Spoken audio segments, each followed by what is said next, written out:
نوجوان ساتھیوں سے کہہ رہا تھا کہ مجھے اتنا دکھ ہوتا ہے یہاں آ کر، ایک خوشی بھی ہوتی ہے، ایک دکھ بھی ہوتا ہے. میں دنیا میں بہت جگہ جاتا ہوں، بہت زیادہ میری قسمت میں دنیا بھر میں، ملک بھر میں گھومنا لکھا ہے ابھی تک. تو اس کے باوجود میں یہ بات دیکھتا ہوں کہ جو ایمانی صلاحیت، جو روحانی استعداد اے کشمیر کے نوجوانوں تمہارے اندر ہے، وہ بہت کم جگہ دیکھنے کو ملتی ہے.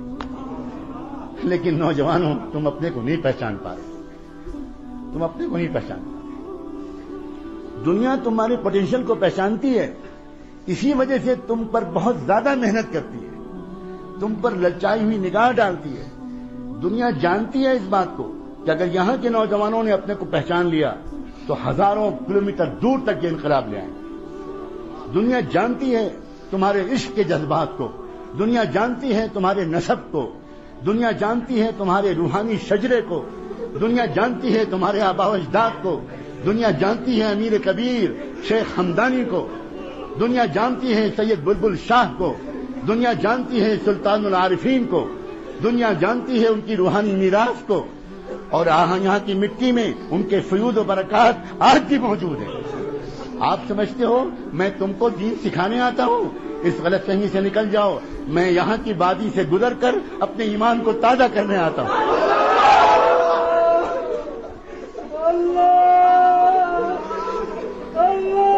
اپنے آپ تو پہچانو نوجوانوں.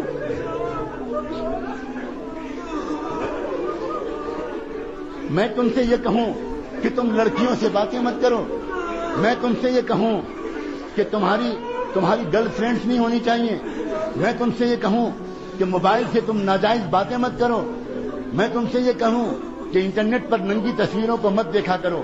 اگر میں یہ کہوں تو میری زبان کو پکڑ لینے کا تم کو حق ہے. تم کہنا کہ حضرت آپ کہاں بات کر رہے ہیں؟ آپ ایودھیا اور کاشی اور متھرا میں بات کر رہے ہیں یا آپ وادی مقدس میں بات کر رہے ہیں؟ آپ کہاں بات کر رہے ہیں؟ اگر میں تم سے یہ کہوں تو یہ بالکل ایسے ہی ہوگا جیسے میں کسی شہزادے اور کسی کراؤن پرنس اور کسی ولی عہد کے پاس بٹھا دیا جاؤں اور مجھ سے کہا جائے کہ یہ ولی عہد ہیں اور اس سلطنت کا مستقبل ان کے ہاتھ میں ہے اور آپ کو 5 منٹ کا وقت دیا جاتا ہے، آپ اس شہزادے کو کچھ نصیحت کر دیں. تو بتاؤ نوجوانوں، میں اس شہزادے کو کیا نصیحت کروں گا؟ میں یہ کہوں گا کہ محل کی بھنگن سے عشق مت کرنا، میں یہ کہوں گا؟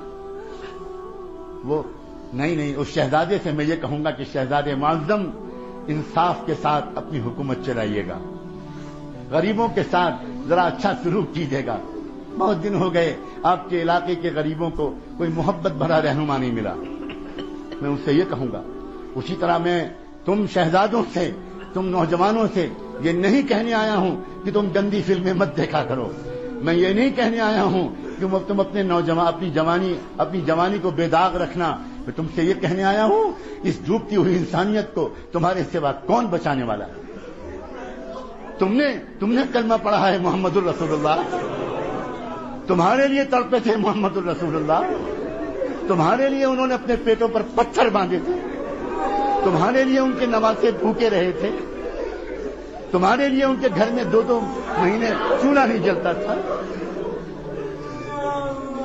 تم ان پر درود شریف پڑھتے ہو، تم مکے مدینے جانے کے لیے بے چین رہتے ہو.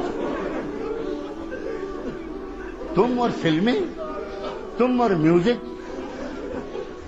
تم اور گندے گانے. نہیں، مجھے آپ سے یہ کہنے کا کوئی حق نہیں. ہاں، اگر کسی عزیز نوجوان سے، عزیز میرے بھتیجے سے، میرے جگر کے ٹکڑے سے کبھی کوئی گناہ ہو گیا ہو، ابھی معافی مانگ لو. ابھی میں وعدہ کرتا ہوں اللہ معاف کر دے. بہت کریم ہے اللہ. اللہ انتظار میں بیٹھے ہیں. کہاں ہیں وہ میرے بندے جو مجھ سے معافی مانگے؟ کہاں ہیں وہ نوجوان؟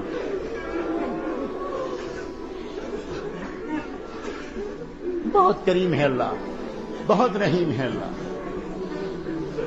نوجوانوں، اپنے اوپر تو رحم کھاؤ، دنیا پر بھی رحم کھاؤ. دنیا انتظار میں ہے، واللہ دنیا پاک دامن نوجوانوں کے انتظار میں ہے. انتظار میں تنگ آ گئی ہے دنیا، تنگ آ گئی ہے ناچتے ناچتے، گانے گاتے گاتے. سکون نہیں مل رہا ہے.